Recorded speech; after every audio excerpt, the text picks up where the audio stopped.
Mesdames et messieurs, bonsoir et bienvenue au 20h bilingue de ce samedi 3 février 2018. Mimi Mefo, bonsoir. Bonsoir, Vonadine Yambuto, our televiewers. Good evening to you, ladies and gentlemen. We thank you so much for joining us in this edition of the Bilingual Newscast on Equinox Television. Tonight, scores of youths mobilized today in the nation's capital, Yaoundé, to condemn escalating violence in the northwest and southwest regions of Cameroon. They were out to set the peace agenda, and it was taking place at the time when locals have continued to desert villages in the Meme division of the southwest region of Cameroon. Also ahead, the damaging effect of cancer has left health officials in the southwest regional headquarters of Boya worried, as an estimated 8 cases are said to be diagnosed. On a weekly basis, we bring to you the facts and figures in this edition of the Bilingual Newscast. Plus, ministers of the economy and finance in the CEMAC zone have identified financial constraints as well as insecurity as huge stumbling blocks to growth in the entire sub-region. À la une de ce journal, l'escalade de violences et tensions meurtrières enregistrées ces derniers jours dans les régions anglophones du Cameroun hantent les esprits des jeunes Camerounais qui redoutent le spectre de l'instabilité dans plusieurs pays d'Afrique. Ils étaient nombreux ce samedi à marcher dans les rues de la capitale pour dénoncer les tueries dans la région du sud-ouest et du nord-ouest Cameroun et appeler à la paix. Serait-ce donc une manœuvre politique ou un engagement citoyen? Élément de réponse dans ce journal.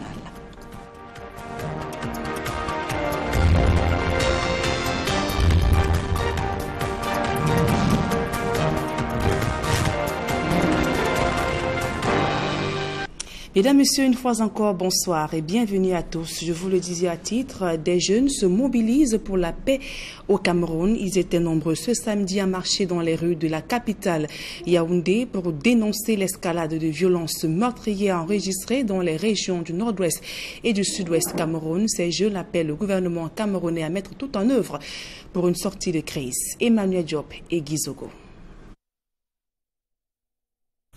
À l'heure où les tensions dans le nord-ouest et le sud-ouest s'exacerbent et que les échéances politiques s'annoncent, des jeunes font entendre leur voix. Cela par l'entremise d'une marche à Yaoundé dont le point de chute était le boulevard du 20 mai. Ce qui se passe dans les deux régions anglophones, les jeunes sont des principaux acteurs. En même temps, ils sont des victimes. Et pour cela, dans la recherche de la solution, dans la recherche de la paix et d'unité nationale au Cameroun, nous pensons que les jeunes devaient être impliqués absolument dans ces processus, sans lesquels on ne peut véritablement trouver une solution. Pour cette mobilisation, soulignent les organisateurs, il est question de se prémunir contre les déconvenues observées ailleurs. Nous nous mobilisons donc de ce fait pour pouvoir dire à tous les Camerounais, aux jeunes, aux papas, aux mamans, que refusons l'instabilité, refusons les querelles, refusons les divisions. Au-delà de cet appel aux jeunes, il est prévu d'autres initiatives de soutien, notamment aux personnes victimes de la situation dans le nord-ouest et le sud-ouest. Nous appelons à tous les jeunes, ou bien à toutes les victimes d'abord, que nous sommes avec vous à tout cœur. Nous reviendrons vers vous certainement avec notre soutien par la grâce de Dieu. De plus, les échéances électorales de 2018 sont l'occasion d'appeler les jeunes à se faire entendre. Et nous demandons à tous les jeunes Camerounais d'aller s'inscrire massivement sur les listes électorales et de faire entendre vos voix en 2018.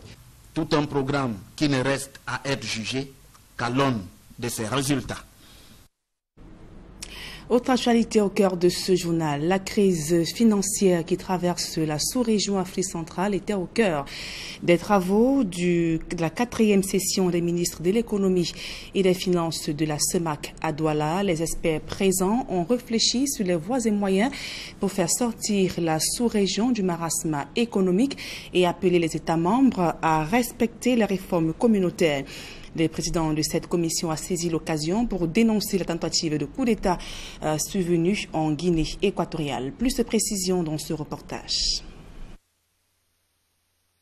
La commission de la CEMAC condamne la tentative de coup d'État survenue en Guinée équatoriale. Le président de la commission, Daniel Ona Ondo, plaide pour que Malabo ne renonce pas à ses engagements sur la libre circulation dans la sous-région Afrique centrale. Nous avons un programme de réforme économique au niveau de la sous-région. Il y a des efforts qui sont faits à l'interne. Il y a aussi des efforts qui sont faits au niveau de la CEMAC. Ce programme renferme 13 projets qui permettent aujourd'hui de sécuriser nos frontières vis-à-vis de ce qui s'est passé en Guinée équatoriale. C'est tout à fait normal quand un pays a reçu un contre-coup. Il faut qu'il se referme. Donc nous souhaitons donner des possibilités pour que ce pays se sente en sécurité. L'intégration régionale économique est l'un des piliers de réforme visant à sortir la CEMAC du marasme économique. En effet, les déséquilibres macroéconomiques restent à des niveaux élevés. Aujourd'hui, nous n'avons pas un taux de croissance négatif parce qu'on avait un taux de croissance qui était négatif, on était en récession. Dans la sous-région, on a un taux de croissance qui va dans le bon sens. Donc je crois que les réserves de change sont améliorées. Nous avons aujourd'hui 2 mois et demi de réserves de change. Nous n'avons pas dépassé les 3 mois. Il est évident que dans l'Union, on voudrait 5 mois de réserves. Donc, les choses mises à bout montrent que le pré-CEMAC a fait du bon travail. Le Fonds monétaire veut un accord de référence. Il reste le Congo qui est en négociation aujourd'hui avec. Donc, il faut continuer l'ajustement monétaire, étant entendu qu'il n'y a pas que ça. Pour faire la résilience de nos économies, il faut diversifier notre économie. Il faut diversifier parce que c'est fondamental. Comme ça, nous n'aurons pas à avoir le surcoût d'avoir un seul produit qui pèse sur les économies en question. Donc ce travail se poursuit. La persistance de ces difficultés économiques et financières était au cœur des préoccupations du comité de pilotage des réformes économiques et financières de la CEMAC. Réunis pour la 4e session à Douala, des ministres de l'économie et des finances de la sous-région ont analysé l'opérationnalisation de la fusion des places boursières. Il y a 21 mesures qui ont été prises. Au terme de cette décision, le pré-CEMAC s'est mis en place. Donc certaines décisions ont commencé à être prises. Au terme de cette décision, il y a la mise en place d'une bourse commune avec l'organe régional à Libreville de contrôle et puis une autre bourse aussi à Douala. D'autres mesures concernant le budget, la politique monétaire. La Banque centrale a dû resserrer sa politique monétaire. Aujourd'hui, cette politique commence à porter ses fruits. Donc il y a des couloirs qu'il faut tracer, il y a des postes frontaliers qu'il faut mettre en exergue, il y a tout un tas de programmes. Il y a ces 13 projets qui permettent effectivement aujourd'hui de sortir du monoproduit, de diversifier un peu plus l'économie pour que le bonheur de nos pays, parce qu'in fine, qu'est-ce qu'on veut? C'est la lutte contre la pauvreté. Ils ont insisté sur l'engagement des États membres de la CEMAC à accélérer les réformes communautaires pour ajuster les efforts d'assainissement des finances publiques et de la diversification de l'économie. Le saviez-vous, dans le département du Konki, région de l'Ouest Cameroun, il existe des écoles publiques où les élèves et les enseignants sont des nomades contraints de changer de site faute de bâtiments pour travailler dans des conditions optimales. La création des écoles publiques dans son bâtiment suscite bien sûr la colère des chefs traditionnels de cette localité. Dallas Tiana et Jean-Paul Chouniat. À Famla 1 dans le département du Konki, voilà 18 ans que son école publique est sans domicile fixe. Enseignants et élèves tels des bergers et leurs troupeaux font du nomadisme éducatif, allant de site en site à la quête d'un meilleur cadre de vie. Partie de cette baraque à la chefferie, cette école à cycle complet se réfugie désormais dans un foyer social de fortune offert par le chef du village. Un vieux bâtiment qui n'a pas d'éclairage, les salles de classe sont restreintes et les conditions de travail très pénibles. Mais nous sommes tellement mal à l'aise, Il n'y a pas d'aération, il n'y a pas d'espace. Nous sommes étouffés. 6 classes de la CIL au coût moyen 2, réparties dans 3 salles pour 3 enseignants, avec cours en tronc commun du système universitaire comme seul moyen de transmission des connaissances. La cacophonie et le brouhaha se passent de tout commentaire. Pour une école à cycle complet comme celle-ci, bon, ce n'est pas souvent aisé de tenir une classe jumelée comme celle-ci. Sans école maternelle, la CIL est presque transformée en crèche pour des enfants perdus dans tout ce qui se dit et se griffonne sur le tableau noir à longueur de journée. Par exemple, nous avons 16 élèves présents. Parmi les 16 élèves, nous voyons à peine 6 enfants qui sont capables de suivre normalement le programme de la CIL. On est obligé de soumettre les enfants à un niveau qui n'est pas le leur. Dans cette difficulté structurelle et conjoncturelle, chaque journée de travail se veut un calvaire pour ces enseignants qui ne savent plus où mettre la tête. Chaque matin, quand je me lève pour venir à mon service, Je suis d'abord stressé parce que je ne sais comment commencer, comment finir la journée. Une journée très pénible. Les méthodes de travail sont très difficiles. Et je ne sais pas comment on peut éduquer un enfant dans de pareilles conditions. Devant la pathétique réalité de l'école de son village, le chef de FAMLA 1 interpelle le gouvernement sur la légèreté observée dans la création des écoles au Cameroun. Nos élites ont réclamé une école, mais à ma connaissance, la réclamation d'une école nécessite toujours une étude préalable. Vous voyez, le message numéro 1 à adresser à l'État du Cameroun, c'est de ne pas créer des établissements de façon fantaisiste. Toujours mener une étude approfondie, ne pas se fier aux écrits qu'on vient de leur donner. Dans cette présentation publique des difficultés infrastructurelles et des manquements structurels des écoles, directeurs et enseignants de l'école publique de FAMLA 1 échapperont-ils aux menaces et intimidations de toute l'échelle hiérarchique de l'éducation de base de l'Ouest qui pèsent sur leurs collègues de l'école publique de Soumbanjoun? Leur unique péché impardonnable, avoir crié leur mal-être à la télévision. Et du côté de Dibon, dans le département du Cam, l'école publique n'est plus que l'ombre d'elle-même. Le manque d'eau potable, d'infrastructures mobilières et le manque de toilettes, ainsi que, entre autres difficultés donc, que rencontre le personnel enseignant de cette localité, ce qui impacte négativement sur l'éducation des apprenants. Jacquino Molon, Julienne Berthe-Bissaï. À Dibon, village situé dans le département d'Unkam, arrondissement de Yabassi, la nature se réveille et les élèves prennent le chemin des classes. À l'école publique, ils sont nombreux en quête de l'éducation. Malheureusement, les conditions d'apprentissage ne leur permettent pas une bonne assimilation. Un véritable calvaire que traversent les apprenants et enseignants au quotidien. On a manque de classes. On a aussi le manque des tables bancs. Il n'y a pas de tableaux aussi. Même les classes ne sont pas cimentées. Je dirige le CE1, CE2, tous dans une même classe. Pendant que je suis avec une classe, les autres essayent de faire le désordre. Et ce n'est pas facile de les contrôler au même moment. Oui, mais ce n'est pas facile de tenir les enfants de 2 ans, les enfants de 4, 5 ans une fois.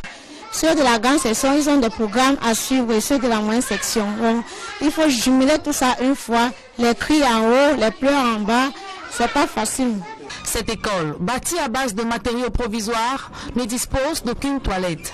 Les élèves sont obligés de faire leurs besoins aux alentours de l'école. Un chapelet de problèmes égrené par le directeur.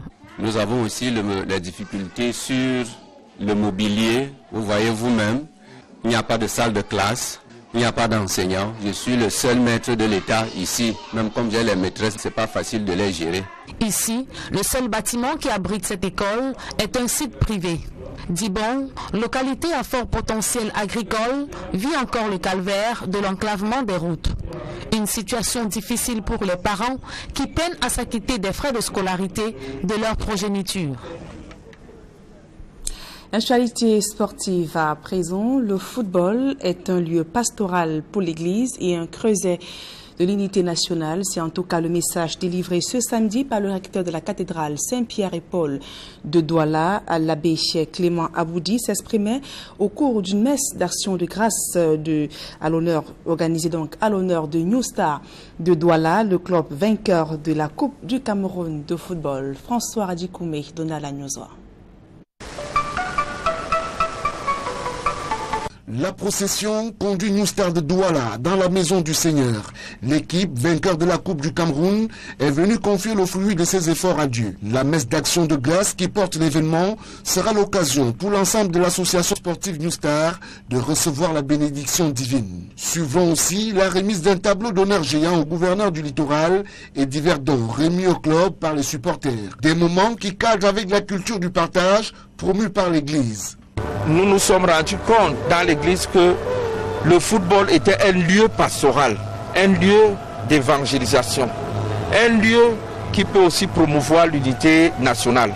Et c'est pour cette raison que nous avons dans notre enseignement aujourd'hui travaillé de manière à amener les paroissiens, New Star et tous ceux qui nous ont suivis à comprendre qu'il est possible d'allier le sport à la foi. Au-delà de cette action de grâce, New Star de Douala, qui est engagée dans l'une des coupes africaines cette année, saura compter sur l'appui de la région du littoral. C'est une équipe de la région du littoral qui méritent notre attention et nous allons tout simplement accompagner cette équipe par des conseils, mais également par toutes les voies qui nous sont réglementairement connues pour que cette équipe fasse une bonne campagne africaine. Pour le conseil d'administration de New Star, il était important de remercier le Seigneur et de recevoir ses grâces pour mieux envisager l'avenir. Toute l'équipe de New Star vient rendre grâce au Seigneur. On va continuer à prier pour qu'effectivement samedi le 10, nous puissions continuer cette grande aventure avec ce match.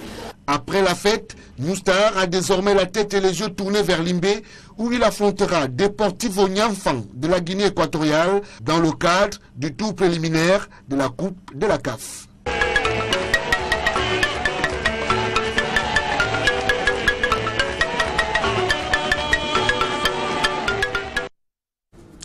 Et toujours en sport football, après avoir pris connaissance des rapports des experts de la mission d'inspection de la CAF qui a séjourné au Cameroun du 11 au 19 janvier 2018, le président de la CAF a fait savoir qu'il n'était pas satisfait du niveau d'avancement des travaux. Il demande au gouvernement de se presser avant l'arrivée de la seconde mission. Accusé de vouloir retirer l'organisation de la CAN 2019 au Cameroun, le président de la CAF a fait publier dans un cahier de charge de la CAN dans le souci de transparence. Il déclare, je cite, « Je suis un homme de parole et mon comité exécutif ne changera pas de iota. Nous appliquons la réglementation avec toute sa vigueur. Le cahier des charges exige des infrastructures, des hôtels, des stades, des hôpitaux », a-t-il déclaré au cours d'une conférence de presse. À présent, la deuxième partie de ce journal avec vous, Mimi Chimofo. Merci à vous, Nadine Yambou. To our televiewers, we thank you as well for joining us. We begin right away with ministers of finance and economy in the Central African Economic and Monetary Community that are seeking ways to mitigate the consequences of the economic crisis plaguing the sub-region. It was during the fourth session that took place in Douala yesterday, during which the need to render major banks viable to finance major projects was equally underscored. Insecurity to the various leaders is another major concern in the sub-region. The Douala gathering was another opportunity for CEMAC to condemn the failed coup d'etat late December 2017 against the government of Teodoro Obiangema. That was an incident that happened along the border between Cameroon and Equatorial Guinea. And during the meeting that ended yesterday in the economic capital Douala, the permanent secretary in charge of promotion of program reforms in the CEMAC zone, that is Mr. Michael Njena Wembu, was speaking about the raison d'etre of the Come Together. Let's hear him in the following excerpt. We are in a process of restructuring the bank, and I think that by 6 months the report will be out. And the population, the entrepreneur will be in the position to see really the decision and the change in the financing of our economy. We cannot have two passports for two countries, then another country with another passport. We should be in a position to enter to one another country just with our ID card. Technically, you have to discover, when you say free movement of population, there is security aspect, we have discussed that. You have economic aspect, people need money. You have security aspect, the document to travel. And also to avoid that by traveling you can create security problem to their country. The first point in the program is budgetary policy. How to spend less, how to make best choices. So we go budget by budget. Before, every country has its own budget and you could not communicate to another country. Now you have to bring your budget and explain the fundamentals and the rationale of elaborating this budget. And it is not that they are taking over your sovereignty to you. It's that either we cooperate together and we survive together, or we don't cooperate and there will be no survival. On to something else, tens of youths held placards in the nation's capital, Yaoundé, that was today advocating for peace and the return to normalcy in the northwest and the southwest regions of Cameroon. They denounced escalating violence, killings in the two English-speaking regions of the country. The members of We Africa joined other stakeholders and the international bodies to call for dialogue, which they termed the ultimate solution to the current socio-political crisis rocking the northwest and the southwest regions of Cameroon. We Africa is so far taking the initiative at the time when families have continued to desert several villages. In Bongé subdivision in Meme, southwest region of Cameroon, we have information in Bole Bakundu, that is a village situated some 7 kilometers away from Kwakwa, that several locals were deserting the village. Yesterday, it is after houses were set ablaze purportedly by security forces. We of course will be telling you more on that in a subsequent newscast. Now, how to transform visions or dreams into reality is the subject matter of a book that was launched in the economic capital Douala today. The author, who decided to use his personal life experiences as an inspiration to others, told the audience today that the first step towards achieving dreams is understanding the true definition of success.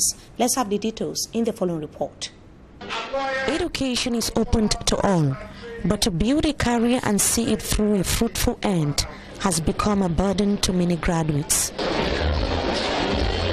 The problem, according to some stakeholders, is because many believe that job seeking is a better option than being a job creator.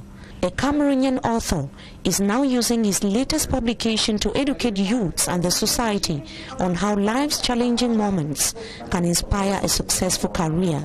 Dr. Adje Godwill Etime said that believing in oneself is the ultimate.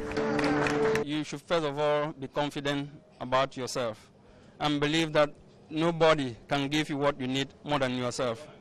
Secondly, you must be ready to work hard. Stop complaining. Take the challenge. Look at the both sides for anything which comes to you, both the positive and the negative. And don't focus on the negative. Look at those areas where you can improve, the developmental areas. Look at how you can learn from the experiences of others and not comparing yourself with others. Look at how you can impact not only yourself but impact the lives of other people. And I do believe when you have this mindset of not believing that you are everything, or not believing that you work in a world of an isolation, trying more than what you want, and trying to be out of your comfort zone, I do believe when you do this, you are going to achieve more.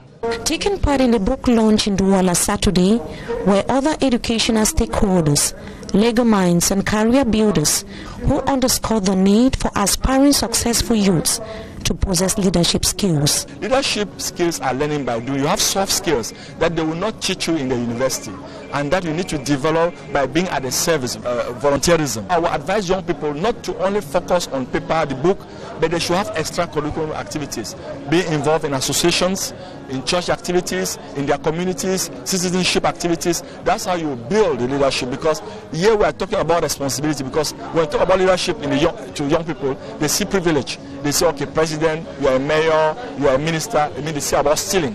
Whereas when we talk about leadership, true leadership, servanthood leadership, we're talking about responsibility, about duties. And for me, Etime, in his book, we can inspire young people to be responsible citizens. A testimony faith-driven success is not only an inspiration to youths, it would go a long way to inspire educators, parents, and the society. Now we talk health. As you announced in the headlines, health officials in the Southwest Regional Headquarters of Buea that have expressed worries over the increasing rate of persons diagnosed with cancer. Facts and figures have so far revealed that 8 cases are diagnosed on a weekly basis in the Southwest Regional Headquarters of Buea alone. The director of the Buea Regional Hospital, Professor Eno Orok George, during a sensitization campaign that held in Buea that was a few hours ago, indicated that there is need for the people to practice prevention methods. Let's have the details with Derek Chato. 8 to 10 people are diagnosed of cancer every week in Buea, the Southwest Regional Capital. We diagnose about 8 to 10 cancers a week, and 7 of those cancers are found in women, and 1 to 2 of the cancers in children. So it is a global problem. It is a problem that affects both sexes and all age groups. To Professor Eno Orok George, the director of the Buea Regional Hospital, cancer can be defeated if the population embrace the following preventive measures. You avoid tobacco, you avoid cancer predisposing infections, you exercise, you eat balanced diet, you go for regular screening, and you take in a lot of vegetables, a lot of fruits. In fact, one food a day keeps cancer away. Thank you very much for your time. Today on the street of Buea, a sensitization walk is organized in prelude of the 2018 World Cancer Day. Because today happens to be the day before the World Cancer Day, so we are actually working to choke cancer away from our community. Cancer is real and cancer is slowly coming to our community, so we are out to choke cancer away.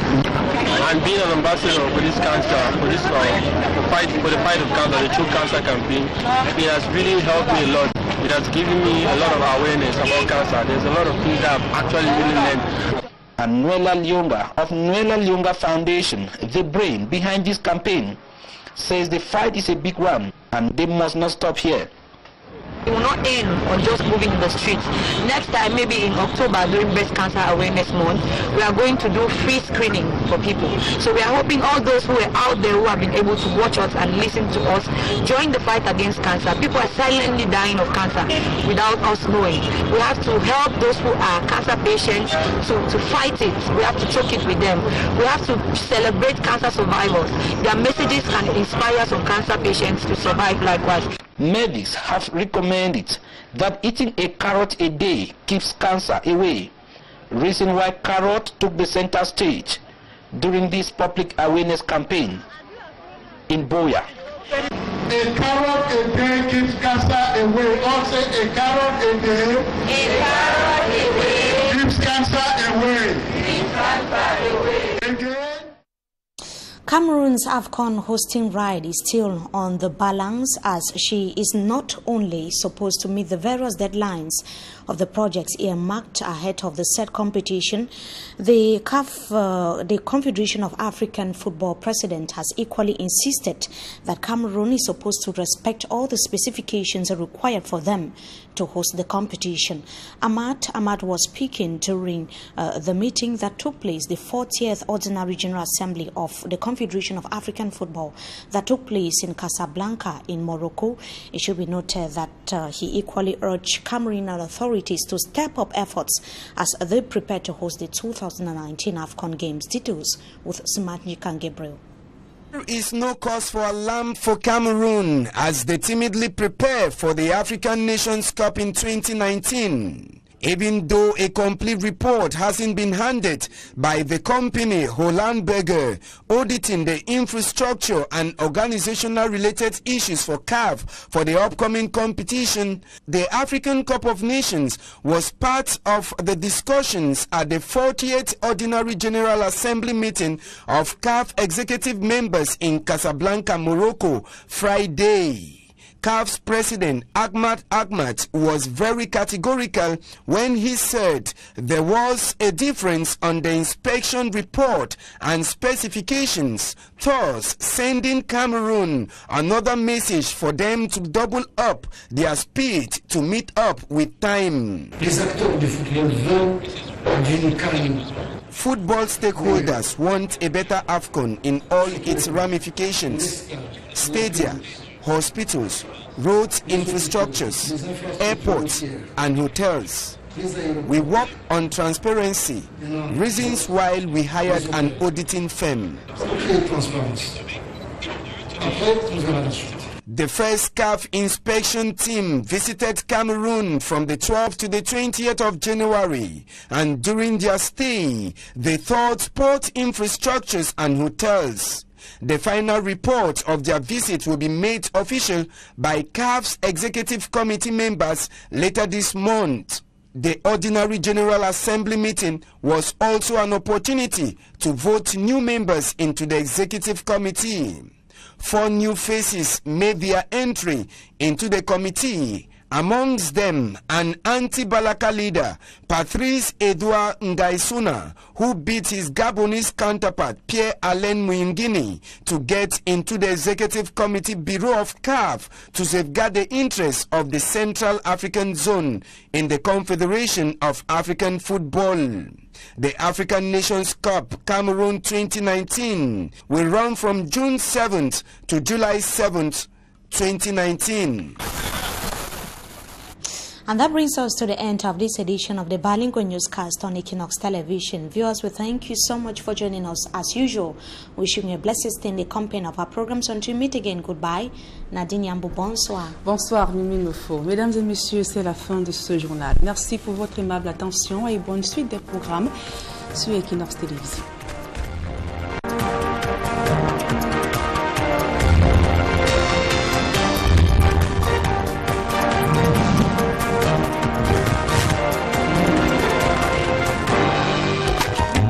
Mesdames et messieurs, bonsoir. Vos prévisions météorologiques de ce dimanche 4 février 2018.